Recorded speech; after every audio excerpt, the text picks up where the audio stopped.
You're not going to believe this. I have a gut feeling. I broke the code. I sat down and was watching a little bit more of the first season of Stranger Things, and it hit me. I know I feel like I've already said enough. I feel like we're grieving or we've just moved on, but I think I understand where the big rub and what happened. The Duffer Brothers, I actually think they forgot their own show, like what it really fundamentally was about. And we had all of the actors now 10 years older. They'd grown up. And I think one of the reasons some of the acting was horrible is I actually think they were eating their own tail. They had lost touch with who their character was. They're supposed to be playing children. I think they were instructed. They were in their mind when they were acting. They're like, now do this how a child would do this. You need to act like a kid in the scene. And I think fundamentally, they didn't know how to portray themselves because they are looking at they were in season 1, 2, and 3. But this is where I think I've broken the mode. I think all of them was re-looking at how they acted in season 1. I think their homework was go back, we're finishing this out. And if we're going to finish this out, we need to go back to the beginning and finish the story beats that we started with. Now, here's the problem. This is where I think the big problem is. Rewatch season 1. You have a darker tone show, a show that is all ultimately about a kidnapping. You're introduced with a whole new cast of characters. The mystery is you see it's 80s nostalgia, just a group of kids playing D&D, and then you have a monster, something that seems to have broken out of a lab, something we don't know, but powers that be have done something they shouldn't have. And then you get to, as the curtains pulled back, you get to see that the government is now interfering. There's some kind of testing going on. They've maybe broken into a dimension that they don't know what they're doing. They're taking this from like the experiments that happened in the Montauk project, and like they're putting this in a fictitious way of like children being used for psychic abilities. And there's all this mystery, and nothing really has a clear cookie cutter explanation. And that's what makes it amazing. We are looking at the mystery, the shroud. It's a monster movie. It's a kidnapping. It is literally like It, where you have a group of kids. You have all of these adults, all of these people that should know more, should do better. And in the end, you have the whole season spiraling around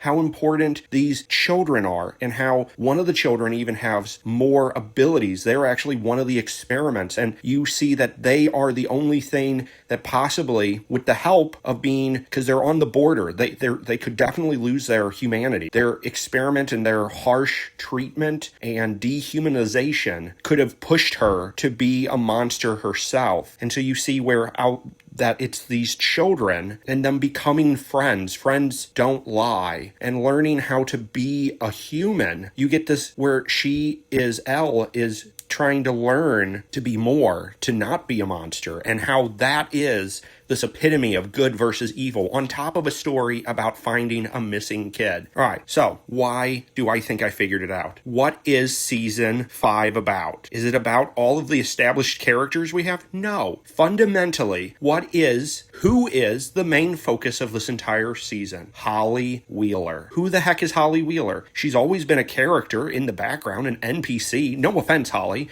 I'm just saying, they had to recast her because the original 2 actors that was playing them were just twins. They didn't really have lines. They were just his younger sister. And if the show wouldn't have gone 10 years, that character would have always just stayed a child. They shouldn't have grown up to where, oh, now this story also includes your baby sister. But I think they went back to season 1. Hell, maybe they had Chat GPT or whatever AI program. They were like, hey, give me the bare bones. What is the fundamental thing of season 1? Because they knew season 1 was where everything propelled them. And I think they're like, all right, that's first off, if we're going to end this, let's go back to the beginning. But it's like, what was the core? So the core was group of children we don't know nothing about. What do we get in season 5? Group of children we really don't know anything about. Okay. 2, what happens? There's a kidnapping. Okay. What happens in season 5? There is a kidnapping. Who did it in season 1? Well, we have a Demogorgon, which is really just the children. Again, the mystery. We don't know. It's a monster. We don't know anything really about the Upside Down, about this dimension. We don't know anything about Vecna or the Mind Flayer or anything. kidnapping. It's all very new, very mysterious, and that's where the show is just amazing. We don't know what it can be. All we know is something with magical powers undid a bolt, and now he's gone. And now not only is he gone, but the whole show he's in this other reality, hiding from monsters, trying to stay alive while everyone else does everything they can, despite the adults. All of the children are trying desperately to figure out, along with anyone else that wants to help, Hopper and Lucas, and it's just all of these characters are trying to get this kidnapping resolved. We need to get Will back. Well, what do we got in season 5? The whole show is about we need to get Holly back. Holly has to get back. Okay, so we have the Demogorgon. He's who kidnaps Will. Now, of course,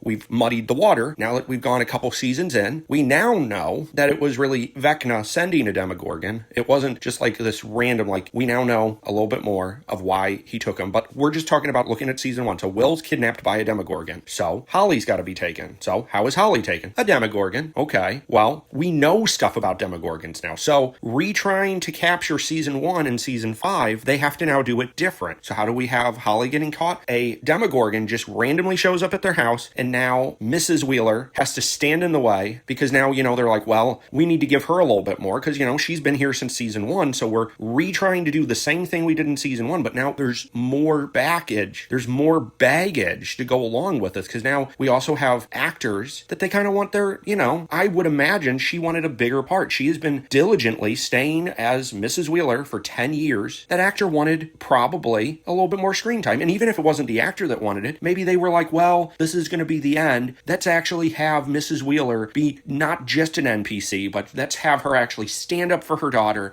and then we're going to have her save the day later. Not only is she going to stand up for her daughter and fail, but she doesn't die, she's going to fail, but now she's crippled in the hospital. Wouldn't it be so cool if she gets herself out of that bed, and this lady that was just this NPC, nobody doing nothing, just their mom, a loving mother in the background, folding their laundry, doing all of these chores, but look, she was able to, when the chips are down, she came through and saved the day. You get what I'm saying? It's like they only put themselves in these situations because they literally wanted to recreate the story from season 1. Why is Mrs. Wheeler in the hospital? Because she's protecting Holly. Why is she protecting Holly? Because we need to kidnap a child. Why? Because we did that in season 1, and everyone loved that. Why wouldn't they love Vecna kidnapping another child? Like, duh, this was the bread and butter. Why isn't anyone liking this? Because we're just adding more characters trying to eat our own tail because we don't want to continue the storyline that we already have made. We don't have the budget for that, or we don't have the ability to, or we have fatigue and we just don't know how to do that. So we're going to add in elements that was already in season 1, but now we're going to layer that on top of what already has happened with characters that are so overblown, so over bulky packaged. We now have too many characters. But I think that's the problem. I think what happened is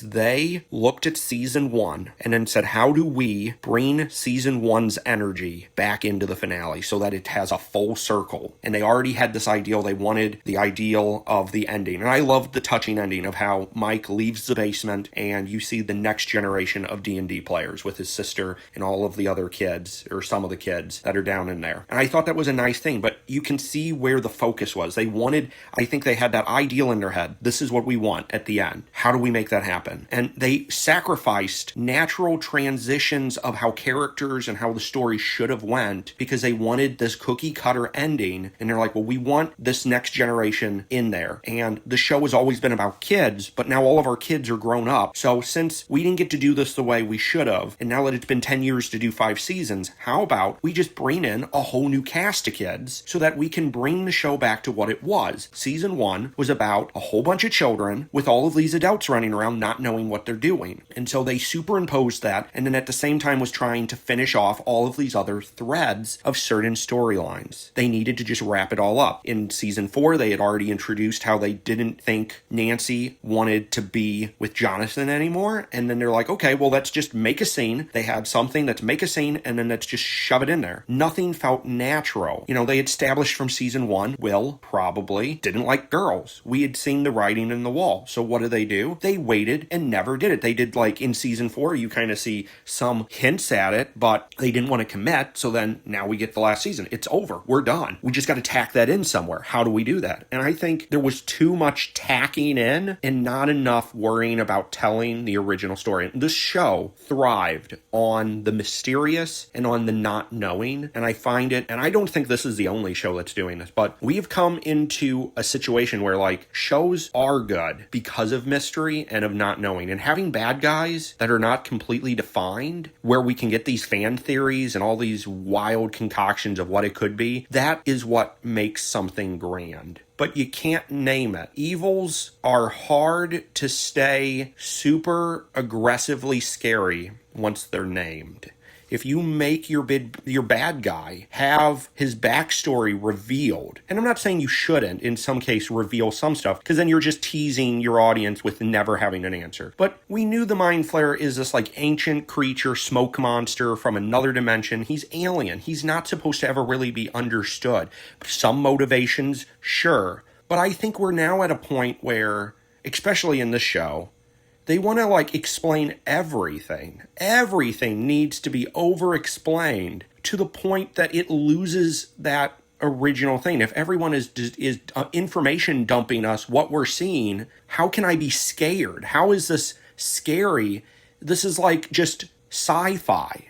It's like Star Trek, where we're just like, oh, it's a wormhole, and it's this and this and this and this, and it's all scientific, and it's blah, blah, blah. And none of it, like, they're no longer now these evil eldritch creatures that we don't really know what the heck they are, but we know that if they are let loose on Earth, it's the end of humanity. That is scary. These creatures that we don't understand their motives are scary. When you make the bad guy understandable, not necessarily that you agree with what they do, you're giving them intentions that are still evil. But at the same time, the more we know, the less scary and the less impactful this is, because terror sells such a better story to weave it together of how people have to come and overthrow this. If you know the horror, yes, it's good to know, but you're taking away the magic that is what season 1 was. Season 1 was about this mystery and still overcoming despite not knowing everything that's going on and never ever knowing. It's not about really knowing, but can we overcome and can we survive,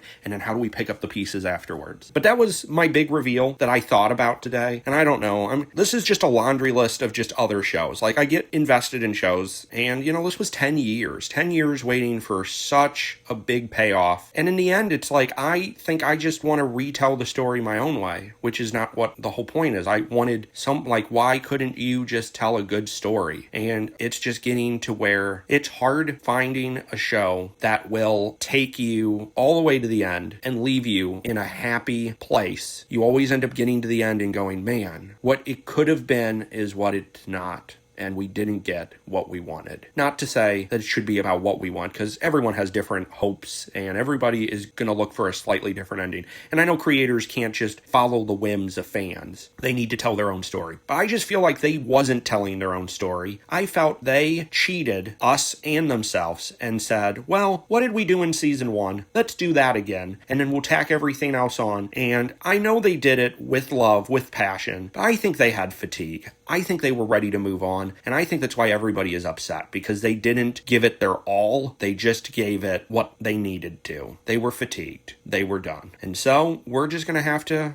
accept this is what we got. And I definitely think, for myself, any future stuff for Stranger Things, just like, and this could cause upset, or, you know, everyone's entitled to their opinion, but I don't care anything about Game of Thrones now after its ending. House of the Dragon does nothing for me. Don't care. And I think Stranger Things is going to be the same thing. I'm burnt. I'll find something else. I'm not jaded in the fact that I don't think a show will ever be able to conclude in a nice way. I just think Stranger Things didn't do it. If I want to rewatch some of the original couple seasons that I really liked, I'll rewatch them, but I'm never going to watch the show in completion again. I'm never watching season 5 again. And if I did, it would just be for the fun of it, of like making fun of it, really. Because there's so much that just doesn't matter to me in this season. It's just fluff. Other than that, I think I'm done talking about Stranger Things now. I'm going to go on and talk about other things. I need to talk more about the Fallout TV show. So that's my next thing. So you beautiful spuds, thanks for bearing with me, floating with me down this potato stream. Thank you so much for your support. If you like it, give me a like, subscribe, tell your friends, your family, tell your neighbors, tell random strangers on the street. Or don't. I'm cool with that. I get it. All right. Don't have just a great day. Have a wonderful one. And I'll catch you on the next one. Later.